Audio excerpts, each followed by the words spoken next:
The Spotlight brought to you by Beacon Plumbing. Good evening and welcome to The Spotlight. I'm David Rose. And we begin tonight with an alarming rise in violence among teen suspects that has now killed an innocent truck driver and how it connects to a larger crime spree across Pierce and King counties. Lakewood police say 2 teen robbery suspects in a stolen Kia SUV slammed into a semi Thursday morning on the Berkeley Street overpass with enough force to eject the driver out onto the highway below. Investigators say the crash was the last terrible link in a chain of holdups that began the night before.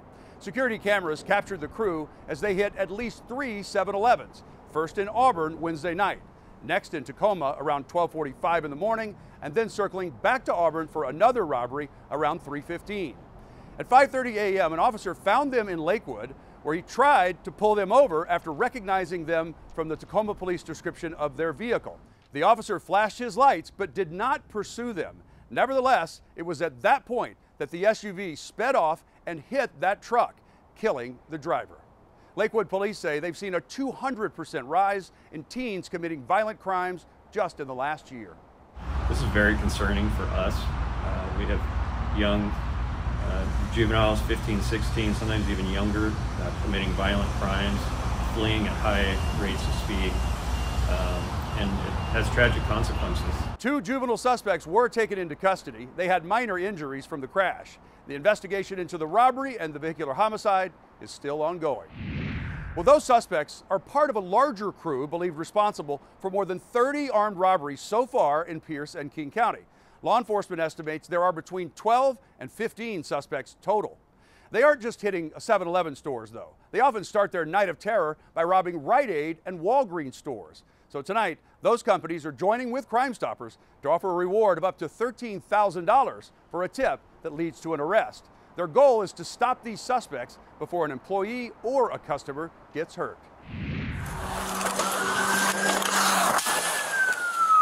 This is body cam footage from June 9th in Pierce County as deputies pursued 3 suspects who had just robbed a 7-Eleven at gunpoint. A deputy times it perfectly when he tosses stop sticks under the wheels of a Kia Soul. 4-3 crash. Front cover. This caused several tires to go flat and the suspects crashed onto the side of the roadway. He might be trying to run back out on the street from where we're at. We can hear him crash into the bushes. Be cautious, this guy is supposed to be armed. All 3 teens ran, tried to evade a canine by walking through this creek, and even asked neighbors for help.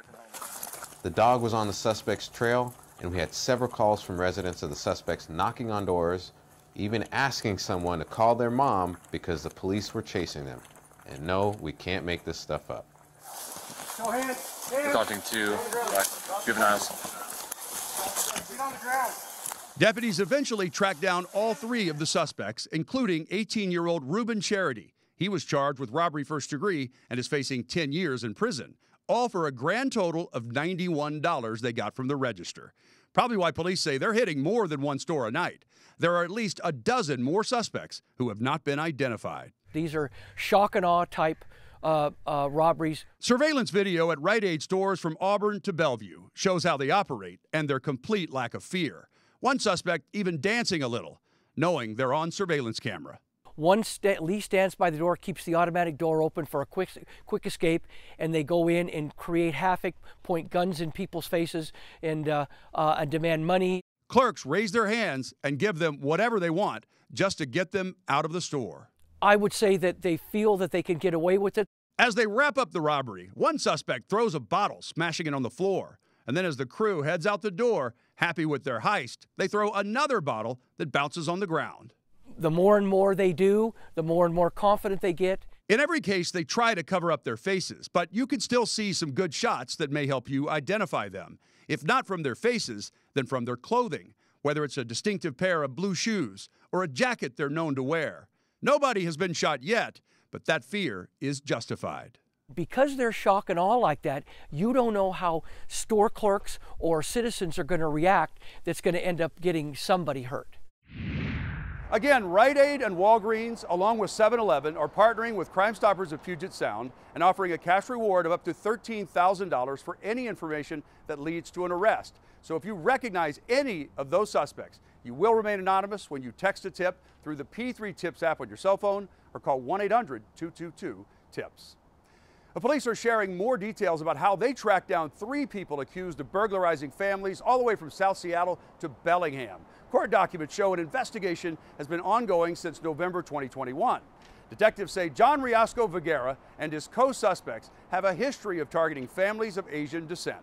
A Linwood resident whose neighbor's home was broken into tells us she caught him on her security camera. They broke in through the back and jumped the fence from what I was told and broke their door down. Investigators tracked Riasco Vergara's Kia with no license plates and found out where he lived. A surveillance camera on a pole near his home also showed him wearing the same jersey you see here at the house. When questioned, he reportedly admitted to an investigator that he does these burglaries to support his family back in Colombia. Detectives anticipate that there will be more arrests made as the investigation continues. Here's the kicker. Both of the suspects arrested have already been released from the Snohomish County Jail. An update now on a Seattle story that has shocked the nation. The man accused of killing a pregnant woman and wounding her husband in downtown Seattle is officially charged with murder and attempted murder. Bail is set at $10 million for Cordell Gooseby. Police say he shot Ina and Sung Kwan at the corner of 4th and Lenora on June 13th. Bullets hit Sung in the arm and killed Ina, pregnant with their daughter Evelyn, who also died. Advocates say the rise in downtown violence is something that all people in Seattle should be outraged about. This attitude of lawlessness that's in the Seattle core right now that leads to this. We need to have law enforcement to have the ability to take criminals off the street. The prosecutor's office says it's waiting on records to determine possible charges for the death of the baby. Gooseby's next court hearing is scheduled for July 24th. Figure that was coming. This is a little distracting. Hold up, just one sec. Seattle Mayor Bruce Harrell unveiling his new activation plan for downtown amid loud anti-homeless sweep protesters trying to interrupt his announcement. His plan addresses opioids, graffiti, even rezoning parts of the city. The new plan got a stamp of approval from the Downtown Seattle Association. They tell Fox 13 the key to bringing more people to downtown is reducing the drug use. The mayor said a vote on new drug possession legislation will happen soon. It's not going to be a strong arrest strategy. I see people are sick, but I also said we're not afraid to make arrests when we have to because we need to protect you. The mayor's plan is pages long. We have a full breakdown on our website, fox13seattle.com. New details tonight about a hit-and-run case that will leave you questioning humanity. A woman hit by as many as 5 cars in Everett, and not a single driver stopped to help her. Her name was Rochelle Everett. She was a 41-year-old mother of 3, and they are devastated with the loss. The Spotlight's Alejandro Guzman spoke to Rochelle's son, who wants the drivers involved to turn themselves into police. Called 911, someone just got hit. A devastating incident. A 41-year-old mother of 3 hit and killed. They deserve something proper, not this, left on the road for everybody to see. It's disrespectful and it's horrible. A heartbreaking situation to witness. Nathan Bernal was working nearby when he rushed to the mother's aid after Everett police say she was hit Wednesday morning. The first person, that person knew what they had done. Dawson Morgan is grieving his mother's loss. Police say Rochelle Everett was hit as many as 4 or 5 times by different drivers. They probably were super shocked at what they had done and maybe scared, and that caused them to go. Here she is with her children, who are now grown. She could always comfort me, and my sisters can attest to the same thing. And she loved the crud out of us. Their tenacious warrior, as they called her, taken too soon. Rochelle struggled with substance abuse, a reason why her son says she might have been out at 4:30 in the morning in that part of town. If it was an accident, they did in fact make it a lot worse by leaving. A witness captured these images, a barricade of people trying to protect Rochelle's body, yet traffic didn't slow. A second silver or gray vehicle hits her. Her body thrusted onto other lanes, causing several drivers to run her over. You need to own up to your wrongs and to receive the proper justice for that. And that's the only way to feel peace, is to go through the proper steps to get there. Dawson is pleading for those responsible to do the right thing and turn themselves in. I've just been extremely grateful this whole time and reflecting on the miracles that led up to the unfortunate event of her passing away. He says his mother's death will not be in vain. A family member who's been struggling with a fentanyl addiction has decided to seek treatment and detox for the first time. That would be the best way to honor her, would to be to clean up their life and to become a better person that way. Police say they do have 3 cars in evidence and know who the 3 owners of those vehicles are, but they still need to know who was driving. So if you have direct information, please come forward. Meantime, Dawson says they're raising funds to lay his mom to rest and help their loved one with her recovery. You can scan the QR code that's on your screen, and it will take you to their GoFundMe page. It took a huge cash reward, help from a viewer, and more than a year of investigation by Seattle police to bring a deadly hit-and-run driver to justice. Julian Hamilton pleaded guilty to killing 63-year-old Michael Coleman in April of 2021. He was sentenced to the maximum under state law that he could get for vehicular homicide, given his lack of criminal history, 20 months in prison. The Spotlight's cameras were in King County Court for his tearful apology and the reaction from Coleman's family, who says justice has not been served. During the time of this tragic accident, I was in a dark place. I'm not sure what my purpose was or what life had in store for me. Julian Hamilton broke down as he apologized to the court and the family of Mike Coleman. On Sunday, April 11th, 2021, Hamilton crossed the center line and hit Coleman, who was riding his bicycle northbound on Seward Park Avenue. He then sped away without ever stopping or calling 911. I'm sorry for my actions that day and the delay in justice. I'm sorry I didn't have the courage to come forward sooner. I was afraid of the consequences, but I know that this is the right thing to do. That delay in justice was because Hamilton had driven the car to Tacoma and hidden it.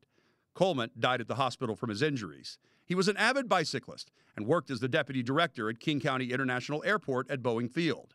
When the case stalled, the county offered a $50,000 cash reward for tips leading to an arrest, and we aired the exclusive story. It worked.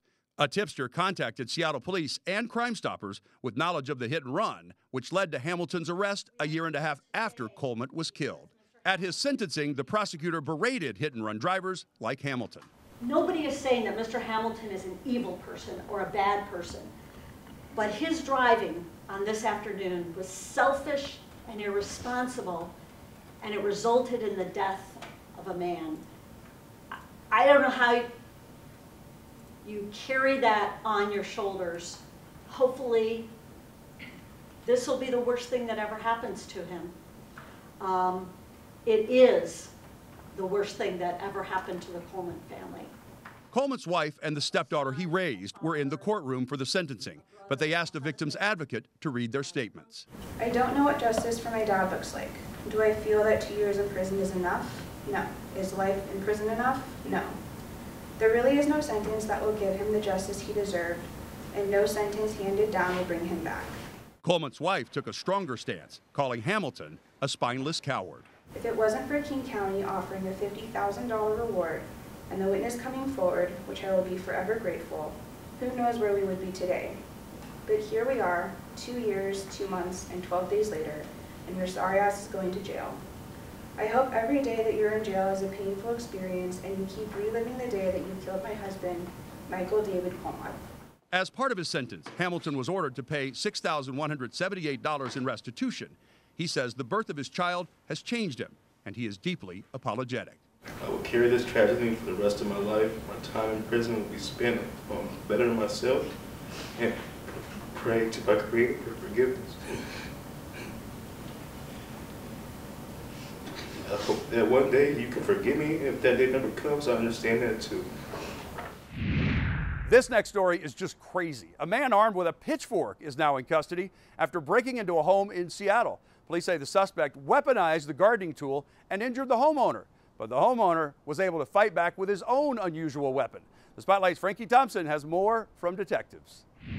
In the battle of a pitchfork versus a samurai sword, the pitchfork lost, locked up in the back of a Seattle police patrol car after a homeowner throttled a burglary. This is bizarre. It's not, a common occurrence. It happened Sunday afternoon on this street in Seattle's Beacon Hill neighborhood.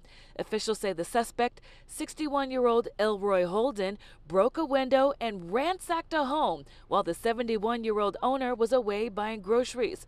When the owner returned, his door was wide open. And then when he further entered his home, he found a man in his living room. They actually started fighting, and during the fight, the victim was held to the ground while the suspect tried to stab him with a pitchfork. In the fight for his life, court documents say when the homeowner went to his bedroom to retrieve his gun, the defendant followed him and tried to wrestle it from the victim. The victim's gun jammed when he tried to fire it. The homeowner then reached for his next weapon. He had picked up a samurai sword and stabbed the suspect. After this, the suspect ran outside to a nearby residence, and that's when officers arrived and were able to detain him. The King County Prosecuting Attorney's Office rush filed a charge for burglary in the first degree against Holden. Whenever you see allegations like this, it's a concern. This is somebody who we charged immediately when we got the case after a thorough review. Neighbors on this street say it's not the first time the homeowner has stood his ground battling burglars. Fox 13 News was live outside the home October 6, 2021, after police said 3 burglar suspects were on the property. At least one person was shot here in the 2100 block of Beacon Avenue South. 2 people are in custody right now. Police say in any suspicious situation, the safest option is to call for help.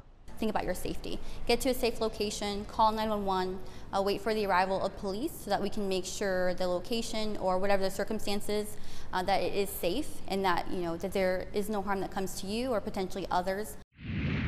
That was Frankie Thompson reporting. King County prosecutors say the suspect is currently charged for criminal trespassing in Spokane, and the court here set his bail at $150,000 in this case. The state of Washington's new drug possession law prioritizes treatment over prison with the goal of balancing accountability with compassion. But what does that actually look like day to day? We sent photojournalist Scott Hobson to Snohomish County to see adult recovery court in action.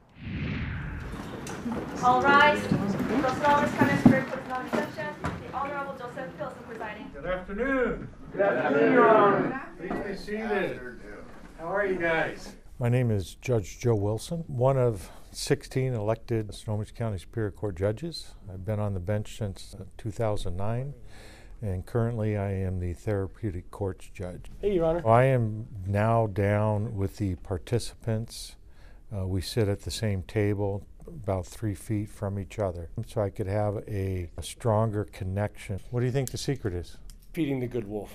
It's the 2 wolves, right? He says, son, that there's a war inside every human being between 2 wolves. The good wolf, the bad wolf, who's going to win, the one you're going to feed. And I use that story to talk about the struggle every addict has. We try to live as addicts in 2 worlds.